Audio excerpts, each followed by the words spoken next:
Hey everyone, welcome back to the AABIP podcast. My name is Bertin Salguero and I'll be your host for this episode. Thank you all for joining us today where we'll probe the guidelines for airway stenting for benign central airway obstruction from the World Association of Bronchology and Interventional Pulmonology. Today we're very lucky to have the first author of these join us, Dr. Abhinav Agrawal and Dr. Udit Chaddha.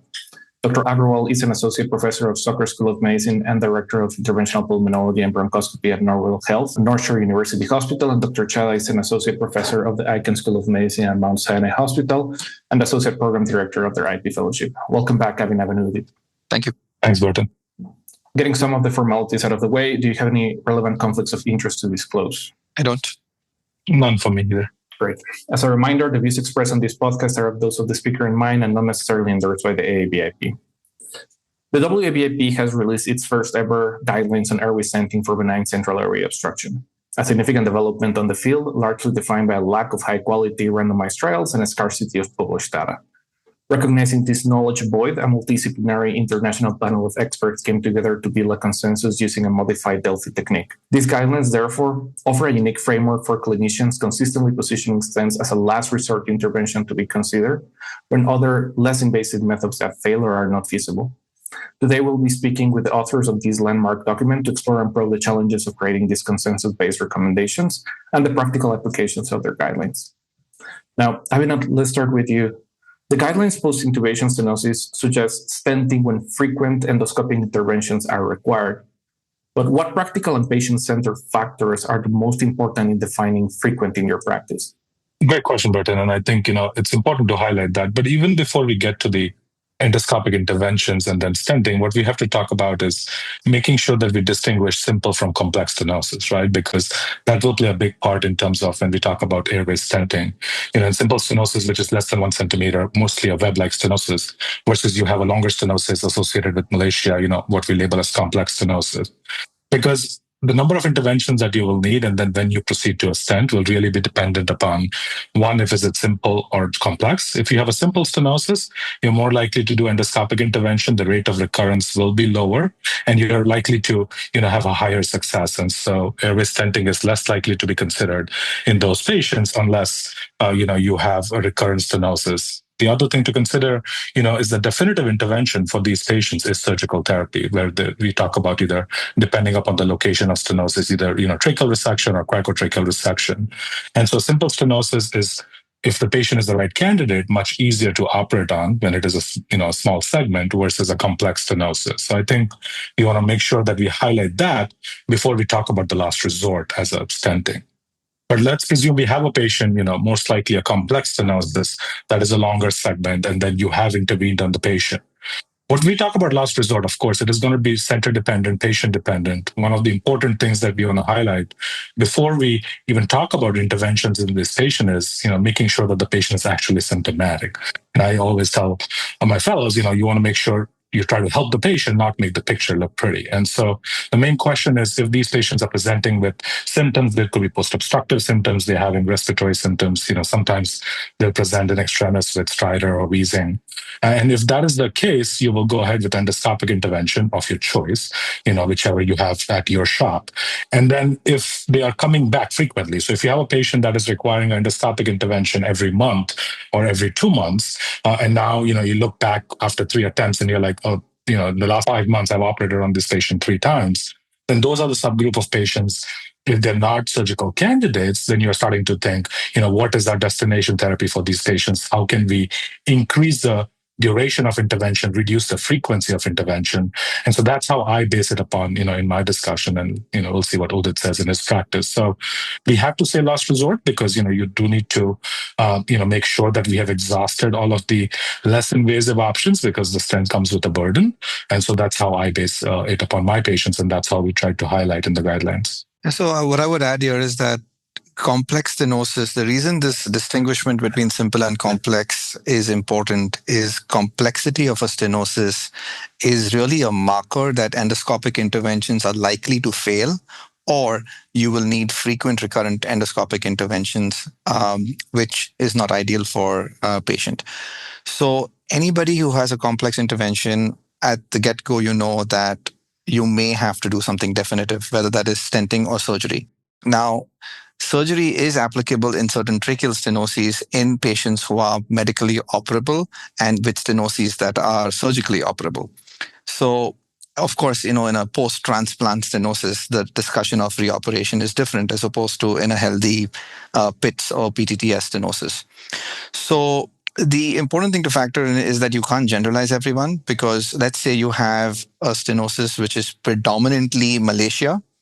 No endoscopic intervention is going to be successful. And at your first intervention, you may decide on stenting if surgery is not an option or the patient is an extremist where you want to bridge with stenting to surgery. So really, that is the only thing I want to add, that you can't pre-decide. And Malaysia usually is something you cannot intervene on endoscopically. You can only intervene on a fibrotic stenosis. Absolutely. There are so many variables that determine the choice of treatment, type of treatment, and it's impossible to make that decision on a guideline with a specific workflow. And that's why, like you both mentioned, individualizing the case and knowing the specifics of it, this case makes so much of a difference on knowing when a stent is going to be needed. But Udit, now that you mentioned transplant, the guidelines also treat post-lung transplant stenosis separately, different than PITS and any other of the inflammatory categories. What unique challenges or physiological considerations in this patient population lead to a different management strategy for stent placement? So right off the bat, PITS, PTTS are tracheal stenoses, and transplant stenosis, which are in the vicinity usually of the anastomosis or in the transplanted lung in smaller airways. We're not talking about non-central airways here, are bronchial stenosis.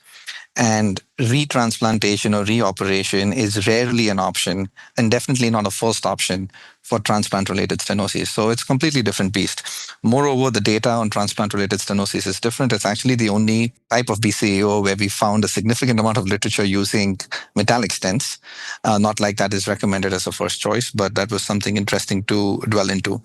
So really, it's a different beast because of the location and the fact that reoperation is definitely not your first resort and it may never be an option. So really, if you have frequent recurrent simple stenosis or you have a complex stenosis that is going to fail an endoscopic intervention, stenting is something that you would jump into much sooner. So if you look at the studies at lung transplant patients who have anastomotic issues, which varies anything between 5 and 20%, you'll see that the proportion of patients that end up getting a stent is quite high. Because again, that's your only last resort there. Definitely. It's definitely a different population, and the way and the little things that we can do for them are very different. And more importantly, like you said, surgery is a very different consideration in this population. So Abhinav, talking about a little bit of a different topic, the document's own literature review presents conflicting data on the utility of routine surveillance. Could you walk us through why the panel still decided to suggest it, despite some data finding it unwarranted? And what is your personal practice with this? Great question, Bertin. And this is something that was a point of contention when we were reviewing the data itself, because as you highlighted, the data is unclear, and the optimal surveillance frequency therefore remains unclear. But what we recommend, or what we suggested rather, was that we should be doing a bronchoscopy about 4 to 6 weeks after stenting. And the main purpose of that is to detect stent-related complications where the patients may not be symptomatic. And so when we go in, we may see stent-related complications such as granulation tissue formation, mucus plugging, and this may allow us to identify those complications early.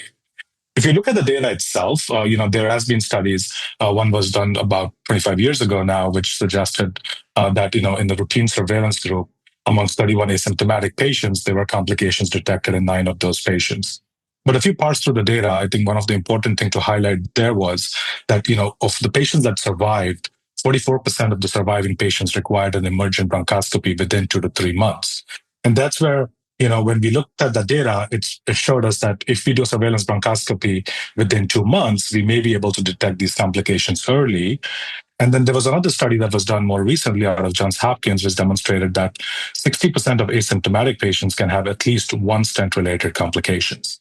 And so when we take all that together, our concern is, CT scan, while it's a good test and can be used, tends to miss endobronchial findings. And so it may be that by the time the patient gets symptomatic, they've actually presented too late. And now you have to do emergent intervention in these patients, which of course is, a higher risk procedure and therefore fraught with more complications. And so our purpose of that suggestion was to try to identify these complications early. If there is, granulation tissue, mucus plugging, any issues with the stent, such as, if you're using a covered stent, for example, in some cases, there's a fracture we can identify early and treat those complications rather than to wait for the patient to get symptomatic. But again, I look forward for the studies that are being conducted right now in terms of identifying the optimal time for surveillance so that we have more evidence-based recommendations in the future. I completely agree with that part. I trained in a cancer center, and surveillance was a very varied practice within all of the attendings, and everyone had a particular reason for in malignant cases why not to do surveillance, because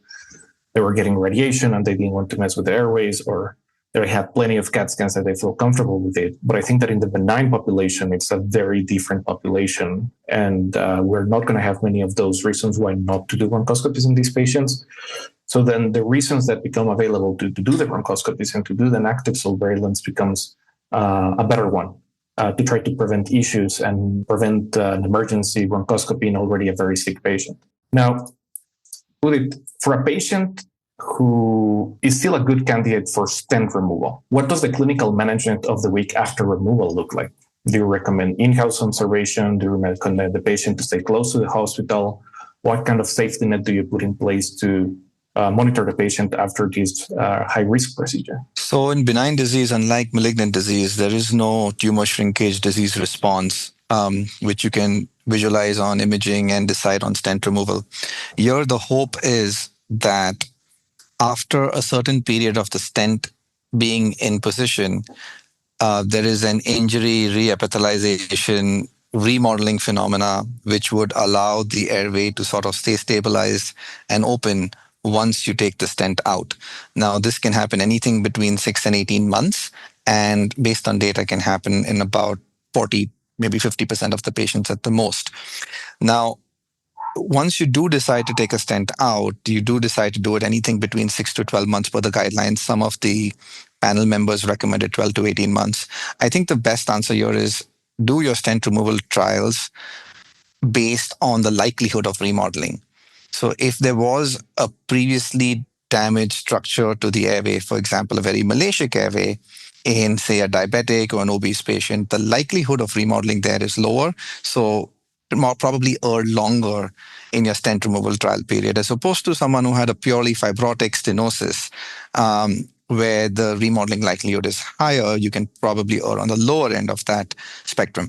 Now, once you do decide to take a stent out, my personal practice is not to admit them, but I do observe them for a variable period depending on A, the likelihood of restenosis based on the factors that I just mentioned, and B, where the stenosis is.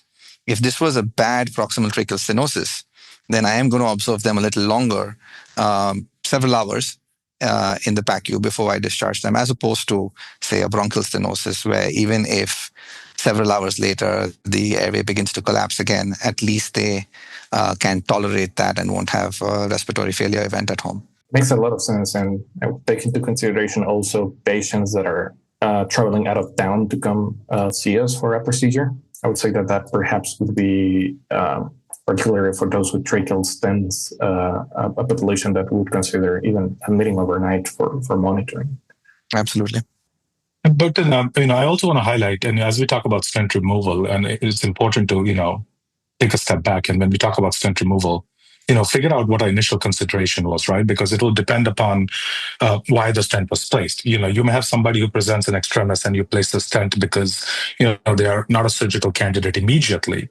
And I want to highlight this because, only 40% of those patients that have stent removal will have that airway remodeling. And so we do have to figure out a long-term plan, which may be putting the stent back in or considering other treatments. And so it's important to distinguish even before that, when we are placing these stents, what is our, game plan going to be? Is it somebody who we placed a stent in extremis, and now once we get them over that critical juncture and they're otherwise healthy and may become a surgical candidate, involving that multidisciplinary team early, versus somebody who has a, prolonged a 5-6 centimeter complex stenosis that's not going to be a surgical candidate because of comorbidities or, healing factors similar to what the stent healing factors are, like obesity and diabetes are poor factors in terms of, higher risk of venous thrombotic complications. So I think that's also important to consider while we talk about, the removal of the stent and how we're going to manage that patients in the immediate postoperative period in terms of monitoring.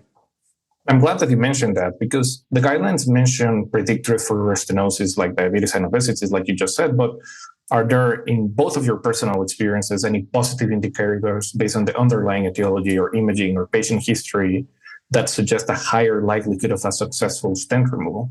If you have a previously malaysic airway where the cartilage is damaged, intuitively the likelihood of remodeling at the time of stent removal is going to be lower as opposed to a purely fibrotic stenosis. So morphologically, I think that's your biggest clue as to whether remodeling will happen or not. The other factor I want to highlight is, our discussion has been focused on a little bit on PITS and PTTS, but if you're considering post-inflammatory stenosis, if we, most likely we would not want to place a stent in a patient that has active inflammation. And so, of course, ideally, we are going to avoid those patients, but let's say the patient does have a stent, controlling that underlying condition. So in my personal experience, the patients that we have been able to liberate from the stents in that post-infectious or in this ARC practice, in the US, post-inflammatory group is once we have a little better control of their underlying systemic condition, those are the patients that will, where we would talk about removing the stent and presumably have a little better healing. Now, talking about future directions, you mentioned the promise of technologies like 3D printed stents that already have been used and biodegradable stents that are having more and more research done on them for benign disease. But in your expert opinion, which of these new technologies or other ones that were not mentioned in the guidelines hold the most promise for fundamentally changing the treatment of benign central airway disease in the next couple of years? Yeah, so, when you talk about the future therapies, I think 3D stent is here. And, there are some group of patients and data that is published where we are using 3D stents more frequently than we did previously. One of the ones that Udit, I think, briefly mentioned earlier was post-transplant stenosis, where you have either a multilobar stenosis or a very complex airway morphology. So I think 3D stent is here. I think patient selection is important. There may be certain groups of patients where they may benefit from 3D stenting. In terms of biodegradable stenting, the jury is out there. I don't think we have any data that is available to truly tell us, hey, these are the patients, these are the biodegradable stents. So I think we need more studies. I see case reports out there. I see some posts on LinkedIn out there, so it's great that we have those options available, but we need stronger studies in terms of what material, what if drug-eluting stents is another question that we have, and I think the jury is still out there. I think the 3D printed stents are exciting because they're already here, so they're eminently exciting. And in theory, at least, right, a well-fitted stent should have a lower complication rate. But if you do good stent management protocols, maybe surveillance, good airway hygiene measures, your complication rates, at least severe complications, should not be very high, hopefully. So I really don't think that we're going to get a good prospective, maybe even randomized study of 3D printed stenting versus regular conventional silicone stenting in terms of showing better patient tolerability in terms of symptomatic or even asymptomatic complications related to the stent. But at least the fact that it allows us to, recanalize complex airways, and the fact that the fit is better anecdotally, granulation tissue and migration should be lesser of an issue with these stents. Biodegradable stents, we are far away from them, right? The appeal is that any stent that we put in for benign disease should be a temporary stent. And the question is, how long do you want to leave it in there?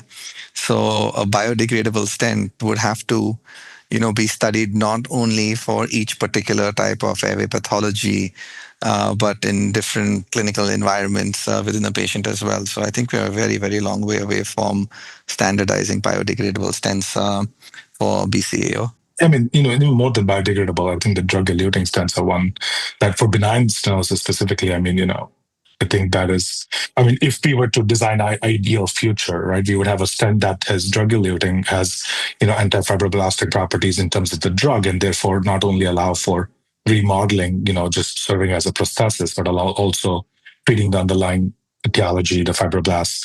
And so that would be the ideal scenario, but I don't think we're anywhere close to it as of now, based upon published literature, what's out there.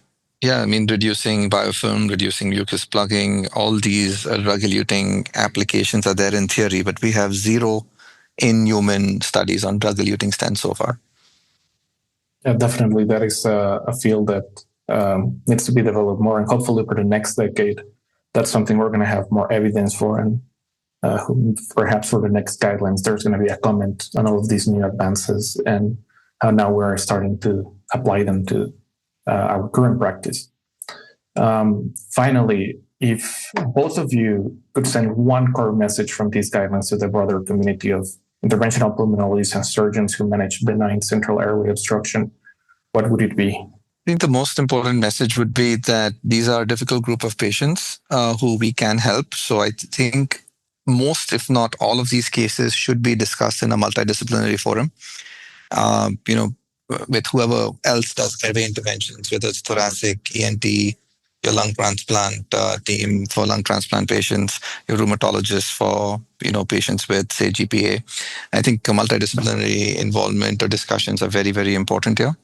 The second thing is I would say that please be respectful and knowledgeable about your own skills and your own limitations and what is locally available.